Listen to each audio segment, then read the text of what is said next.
Muito bem-vindo, muito bem-vinda. Meu nome é Mário Guarnieri. Se você não me conhece, eu espero que você já tenha assistido alguma aula minha, eu espero que você já tenha acompanhado o nosso conteúdo. Aqui eu falo de direito penal, processo penal e legislações pertinentes, tudo voltado para auxiliar advogados, acadêmicos de direito e estagiários, principalmente na prática jurídica, na prática do dia a dia. Saber se posicionar, saber como utilizar uma tese. Enfim, se você é novo aqui, seja bem-vindo ou seja bem-vinda, eu espero que você possa aproveitar todo o nosso conteúdo. O tema que eu separei na aula de hoje também é um julgado do STJ, e um julgado muito importante, sobre o momento adequado para o interrogatório e eventual nulidade do ato de realizar o interrogatório antes da colheita de provas, antes da oitiva de todas as testemunhas. Tá? Há muitos tribunais superiores já se posicionaram no sentido que o interrogatório sempre deve ser ultimado do processo. É um meio de defesa, deixou de ser um meio de prova e incorporou a característica de meio de defesa. Só que, quando a defesa contesta a inversão dessa marcha, deve demonstrar o prejuízo. Qual prejuízo sofreu o réu com esse ato? Para só assim ser possível anular esse ato, esse interrogatório ocorrido antes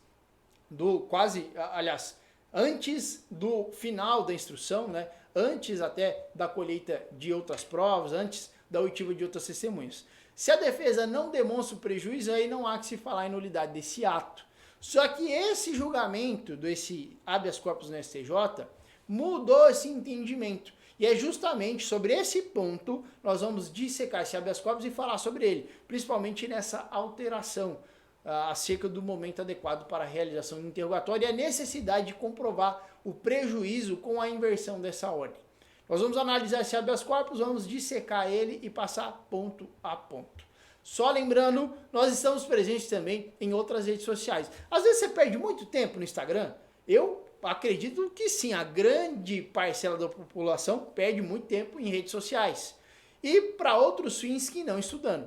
Então por que você não perde um pouco mais de tempo estudando? Só quero te alertar que nós estamos presentes também em outras redes sociais. Perde um pouquinho de tempo estudando.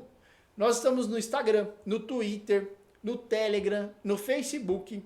Aqui abaixo na descrição desse vídeo, nós vamos disponibilizar link. Clicando lá, automaticamente você vai ser redirecionado para essa outra rede social e lá vai poder ter acesso a outros conteúdos, em outros formatos, também sobre penal e processo penal, com o mesmo intuito das aulas que eu passo aqui no YouTube. Então, se você quiser acompanhar a gente nessas outras redes sociais, vai aqui abaixo na descrição desse vídeo, tem o link de cada rede social, clicando lá, automaticamente você vai ser redirecionado. Começa a seguir a gente lá no Facebook, no Instagram, no Twitter, entra para a nossa comunidade no Telegram, lá eu tenho um contato maior com os alunos, consigo mandar áudio, consigo mandar aulas, enfim, não perde tempo, começa a seguir também a gente nessas outras redes sociais. Quando eu iniciar a aula, eu vou subir aqui na tela um PDF. Se você quiser ter acesso a esse PDF, você consegue, só que para isso é preciso que você esteja inscrito na nossa comunidade. Professor, posso ter acesso a esse material PDF sem estar inscrito na comunidade? Infelizmente não. Esse material é restrito a quem está na nossa comunidade. Você clicando no link, que também nós vamos deixar aqui abaixo na descrição desse vídeo, você vai encontrar lá o link para se inscrever na comunidade, clica lá, insere seu e-mail. Toda vez que uma aula nova for ao ar, você vai receber um e-mail avisando dessa aula, o tema dela, e nesse mesmo e-mail nós vamos já encaminhar o material PDF. Tudo para que você possa acompanhar direitinho e possa estudar melhor. Também não perde tempo, se inscreve na nossa comunidade, link aqui abaixo na descrição. Sem mais enrolação, vamos parar de perder tempo, vamos entrar no tema da aula de hoje. Momento adequado do interrogatório e esse novo posicionamento do STJ.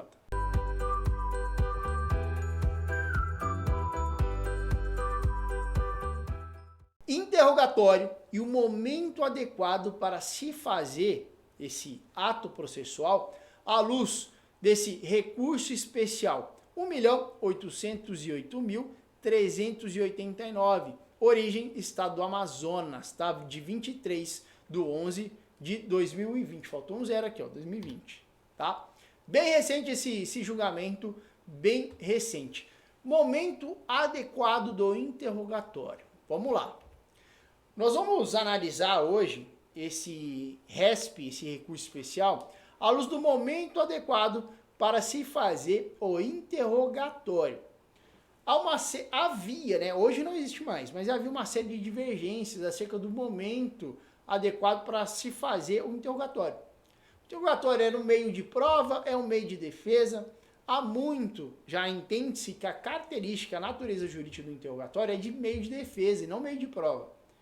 Portanto, deve-se assegurar ao réu o direito ao princípio do contraditório, ao princípio da ampla defesa, para que ele possa se defender adequadamente de todas as imputações que são feitas em seu desfavor. Portanto, há muito tempo já há o posicionamento de que o interrogatório deve ser o último ato do processo, sob pena de nulidade desse ato.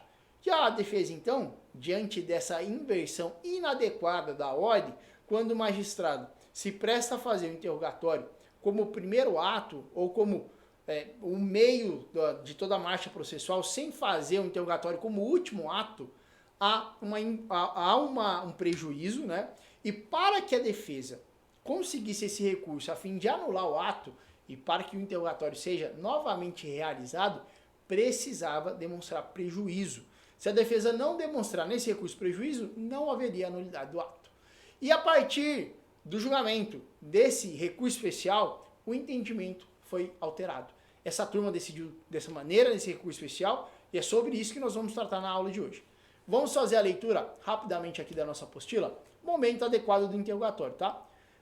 Quanto ao momento procedimental para a realização do interrogatório, dispõe o Código de Processo Penal, antes da entrada em vigor da Lei 11.719 de 2008, que provocou mudanças significativas no Código de Processo Penal, que a sua realização deveria ocorrer no início da instrução processual.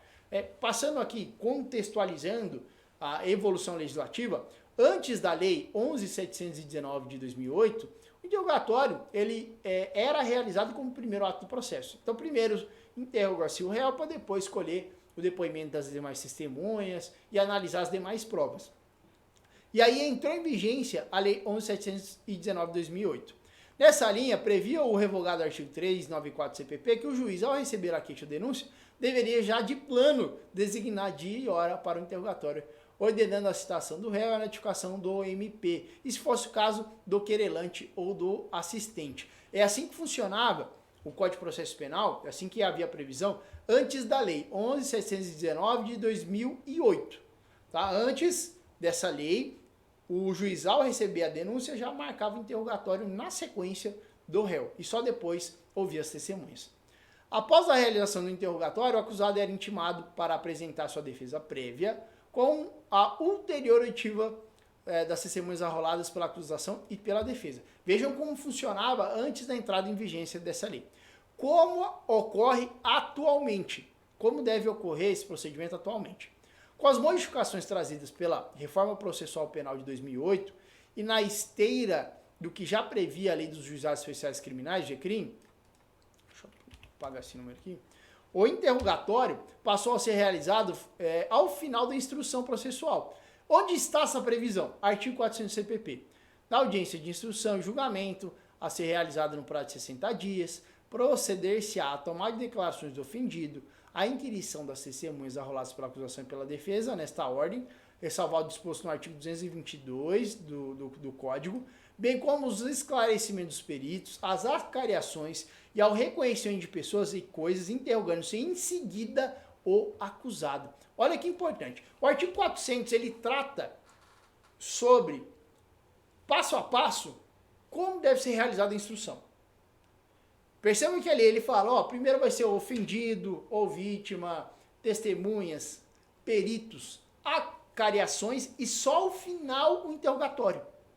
O artigo 400 traz um procedimento que deve ser respeitado.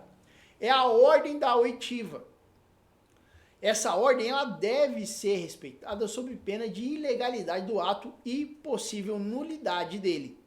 O artigo 400 ele traz o procedimento adequado, passo a passo, como deve ser realizadas as oitivas, como deve ser a instrução, passo a passo.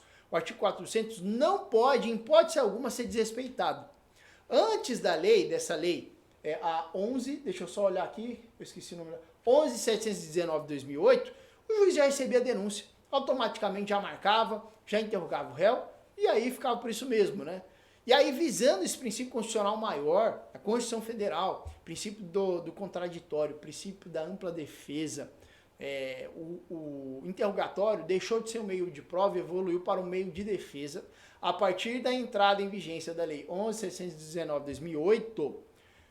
O artigo 400, ele prevê como a instrução deve ser realizada, passo a passo. Quem deve ser ouvido primeiro, quem deve ser ouvido depois. Tá? Essa é a formalidade que deve ser observada. Artigo 400 traz o procedimento e como ele deve ser respeitado. E aí, outro problema surgiu na interpretação dessa lei. Por quê? O artigo 400 ele passou a prever o interrogatório como último ato do processo. Só que, em algumas legislações especiais, a exemplo, tráfico de drogas, o réu ele deve ser ouvido primeiro. A legislação, a lei especial, como o tráfico de drogas, a lei de drogas, prevê que o interrogatório deve ser o primeiro ato do processo. E aí entrou-se, então, nessa celeuma. Legislação especial prevalece sobre a geral. Ou seja, na luz desse entendimento, né, a colisão entre essas leis e as regras para você sanar o conflito de leis especial prevalece sobre geral. Ora, se a lei de drogas é especial, deve prevalecer sobre a lei geral que dispõe que o interrogatório deve ser o último ato, o artigo 400. E aí, como resolver esse problema? Diante da especialidade da lei, os juízes começaram a adotar o procedimento da lei especial. Ou seja, lei especial prevalece sobre geral. Se é drogas, vou adotar o procedimento e a lei me prevê que o interrogatório é o primeiro ato. E assim começou a ser realizado. Até que os tribunais superiores, diante desse problema, desse choque entre essas leis, começou a o quê?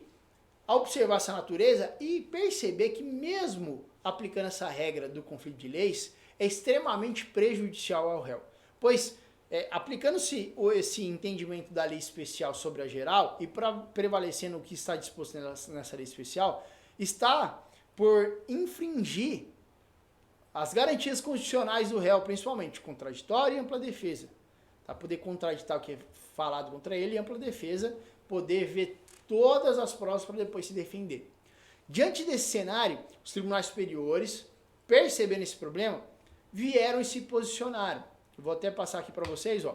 Em certos procedimentos especiais, o interrogatório continua sendo o primeiro ato da instrução probatória, pelo menos de acordo com o texto legal. É o que acontece, por exemplo, no procedimento de lei de drogas, no procedimento ordinário do processo penal militar e no procedimento especial da lei de licitações, procedimento originário dos tribunais.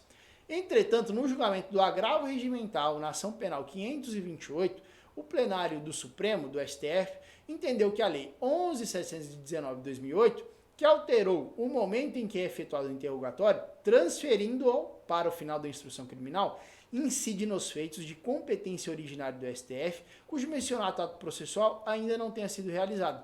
Para a Suprema Corte, a nova redação do artigo 400 do CPP deveria suplantar o estatuído no artigo 7º da Lei 8.031 de 90, haja vista possibilitar ao réu o exercício de sua defesa de modo mais eficaz. Aduziu-se que essa mudança concerne a designação do interrogatório, conferiria ao acusado a oportunidade para esclarecer divergências e incongruências que eventualmente pudessem surgir durante a fase de consolidação do conjunto probatório. Registrou-se, tendo em conta a interpretação sistemática do direito, que o fato de a Lei 8.038/90 ser norma especial em relação ao CPP não afetaria a orientação adotada, porquanto inexistiria, na hipótese, incompatibilidade manifesta e insuperável entre ambas as leis. Ademais, assinalou-se que a própria Lei 8.038 dispõe em seu artigo 9º sobre a aplicação subsidiária do CPP.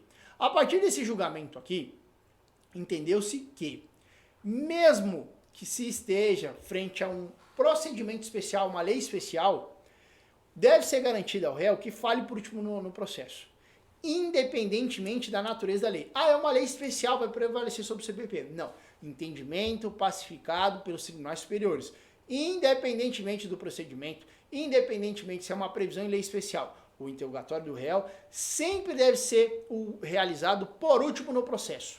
Sob pena de nulidade desse ato, a defesa vai manejar o recurso competente para tentar anular esse ato, para que volte atrás e ele seja refeito como o último ato do processo. Não há mais discussão acerca desse problema. A lei especial vai prevalecer sobre a geral? Não, esse problema não existe mais. Os tribunais superiores já pacificaram entendimento de que a lei especial, nesse ponto, não vai prevalecer sobre a geral, deve ser respeitado o artigo 400 do Código de Processo Penal. O que você deve ficar atento na prática? Às vezes o juiz indaga a defesa se opõe à inversão dessa marcha, à inversão dessa ordem. Se a defesa, porventura, se manifestar dizendo que não há qualquer problema e que está anuindo com a inversão dessa marcha, permitindo que o réu seja já de plano interrogado, não há qualquer tipo de nulidade, porque a defesa está anuindo. Na prática, você deve observar essa situação para que, diante dessa situação, você analise o processo. Obviamente, se a defesa concordar e ver que está faltando só uma testemunha, que nada vai agregar, pode anuir. Eu não prestaria anuência. Tá? Falo, não, se falta uma, vamos ouvir ela primeiro para depois o réu ser interrogado. Então, se a defesa anuir com essa inversão, não há que se falar em nulidade, porque houve anuência expressa da defesa.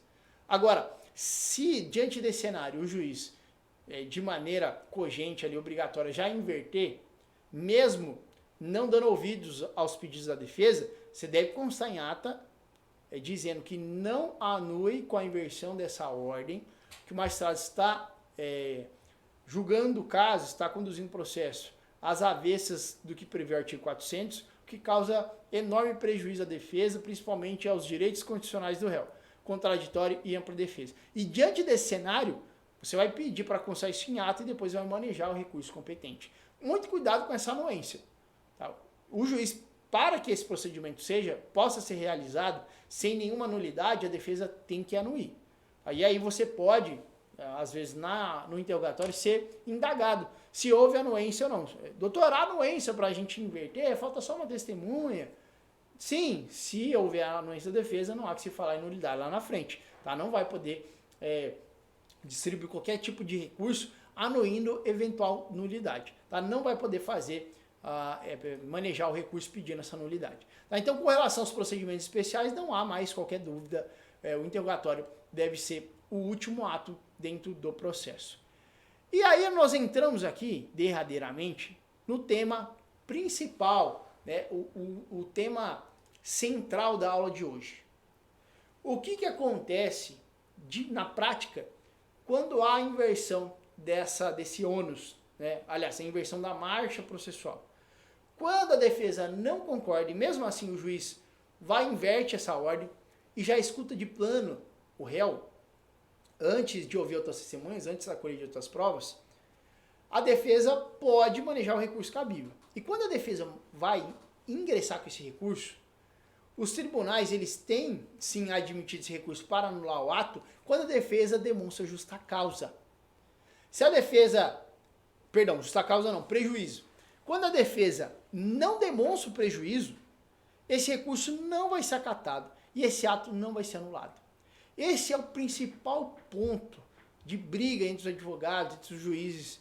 Briga não, né? Vamos dizer, conflito. Conflito saudável. Esse é o principal conflito. O juiz inverte a ordem, o advogado não concorda, consta em ata, entra com recurso e os tribunais exigem. Doutor, comprovou o prejuízo? Porque se não comprovar o prejuízo, eu não vou anular o ato. E o advogado, mas é uma disposição legal. Mesmo assim, eu preciso comprovar o prejuízo? Sim, esse era o posicionamento dos tribunais superiores. Se a defesa não comprova o prejuízo, não há que se falar em nulidade do ato e o ato não seria anulado. Só que a partir do julgamento desse RESP aqui, nós vamos abordar, 1.808.389, Estado de Amazonas, relatoria ministro Rogério, não sei ler esse nome, Cruz. Sexta turma, por maioria, aqui de 23/11/2020. Bem recente esse julgado. A partir desse julgamento aqui, entendeu-se que não é preciso mais que a parte demonstre prejuízo. olha só, ao disciplinar a instrução processual no rito comum ordinário, o caput do artigo 400 do Código de Processo Penal, com a redação dada pela Lei 11.719, determina que o interrogatório do acusado seja o último ato a ser realizado. O artigo 517 da Lei de Drogas, por sua vez, prevê o momento específico e diverso do interrogatório do réu. No entanto, por ocasião do julgamento do habeas corpus 127.900, origem do Estado do Amazonas, ministro Dias Toffoli, o Pleno do Supremo Tribunal Federal realizou a releitura do artigo 400 do Código de Processo Penal e afirmou o entendimento de que o rito processual para o interrogatório previsto no referido dispositivo deve ser aplicado a todos os procedimentos regidos por leis especiais. Foi aquilo que a gente falou no início ali, mais para trás. A partir do julgamento desse habeas corpus, o Supremo entendeu, olha, acabou a farra, acabou, não existe mais conflito. A todos os procedimentos, independente se está previsto em lei especial ou não, deve-se seguir o que está disposto no artigo 400 do Código de Processo Penal. Réu sempre deve ser interrogado por último. E aí ele continua, aqui, isso aqui é o voto que eu extraí. Registra-se que não se desconhece existentes julgados dessa corte, que mesmo depois do julgamento do referido habeas corpus, passaram a exigir em relação aos processos com instrução ainda em curso, que naqueles casos em que o interrogatório tivesse sido realizado no início da instrução, deveria haver comprovação de efetivo prejuízo à defesa para que fosse reconhecida a nulidade processual. Aqui ele reafirma o entendimento do STJ de que é preciso, né, não se desconhece que nesses julgamentos aqui, o STJ exigia a demonstração do prejuízo para anular esse ato. Sem a demonstração do prejuízo, não há que se falar em nulidade desse ato e, portanto, o processo correria normal. E aí, a partir desse julgamento aqui, desse RESP, passou o entendimento seguinte. No entanto, ressalta-se que o STF, ante a magnitude constitucional de que se reveste o interrogatório, já teve diversas oportunidades de assentar que esse ato processual representa meio viabilizador do exercício das prerrogativas constitucionais, do contraditório e da ampla defesa. Se o interrogatório é um ato essencial da autodefesa, não se deu aos recorrentes a possibilidade de, ao final da instrução criminal, esclarecer ao magistrado eventuais fatos contra si alegados pelas testemunhas, manifestar-se pessoalmente sobre a prova acusatória e a eles dirigida e influenciar na formação do convencimento do julgador. Portanto, se nem a doutrina nem a jurisprudência ignoram a importância que se reveste o interrogatório judicial, cuja natureza jurídica permite qualificá-lo como ato de defesa, não há como acolher o argumento do tribunal de origem no sentido de que a ausência de demonstração de prejuízo impossibilitaria o reconhecimento da apontada nulidade. Não há como imputar a defesa, e essa parte aqui, presta atenção, se você está voando. Se você está voando, presta atenção, esse é o ponto alto da aula. É isso que você precisa identificar, é isso que você precisa ver. Olha só, esse é o ponto alto aqui da aula. Essa é a parte importante desse julgamento. O que decidiu o STJ nesse RESP? Não há como se imputar à defesa do acusado o ônus de comprovar eventual prejuízo em decorrência de uma ilegalidade, para a qual não deu causa e em processo já resultou na sua própria condenação. Isso porque não há, num processo penal, prejuízo maior do que uma condenação resultante de um procedimento que não respeitou as diretrizes legais e que nem sequer observou determinadas garantias condicionais do réu, no caso, a do contraditório e da ampla defesa. Esse julgamento aqui, essa parte aqui é muito importante. Percebam que, conforme eu acabei de falar, antes os tribunais superiores exigiam a comprovação do prejuízo para acolher esse recurso e anular o ato, submetendo o réu a novo interrogatório, agora no fim da instrução. A partir do julgamento desse recurso especial, quem baixar o material vai ter acesso lá, recurso especial 1.808.389, Estado do Amazonas, julgado em 23 de 11 de 2020, passou-se a fixar o entendimento, segundo a STJ, que não é mais preciso a defesa demonstrar o prejuízo na inversão dessa ordem. Ora, já é um prejuízo presumido. Ora, esse ato está sendo realizado ao arrepio, vai de encontro ao que prevê o artigo 400. É uma ilegalidade patente, inclusive, aos direitos constitucionais do réu, contraditório e ampla defesa. Portanto, não há que se demonstrar prejuízo. Prejuízo já é implícito, já é presumido nesse ato, porquanto estão sendo desrespeitadas as garantias constitucionais do réu. E, portanto, o STJ, a partir desse RESP, essa turma aí, exarou o entendimento de que é um prejuízo presumido e a parte não precisa demonstrar o prejuízo para que veja esse ato anulado. Portanto, a defesa alegou esse problema aí, intentou o recurso cabível, alegou essa inversão na marcha processual. Esse recurso deve ser deferido independentemente da demonstração de prejuízo. O prejuízo já é demonstrado, já é presumido no caso, com essa inversão dessa ordem, impossibilitando e violando os direitos constitucionais do réu, principalmente princípios do contraditório e da ampla defesa. Esse recurso especial, muito importante, você pode alegar até como tese de defesa. No seu caso, se você porventura se deparar com essa situação, você sabe já como se posicionar e como seguir. Anotem, esse recurso especial, é muito importante. Eu vou encerrando a aula por hoje. Eu espero que você tenha gostado muito do nosso material. Se inscreve no nosso canal, ativa o sininho, não perde aí as nossas aulas. Se inscreve também na nossa comunidade para ter acesso ao nosso material PDF. Um grande abraço e até a nossa próxima aula.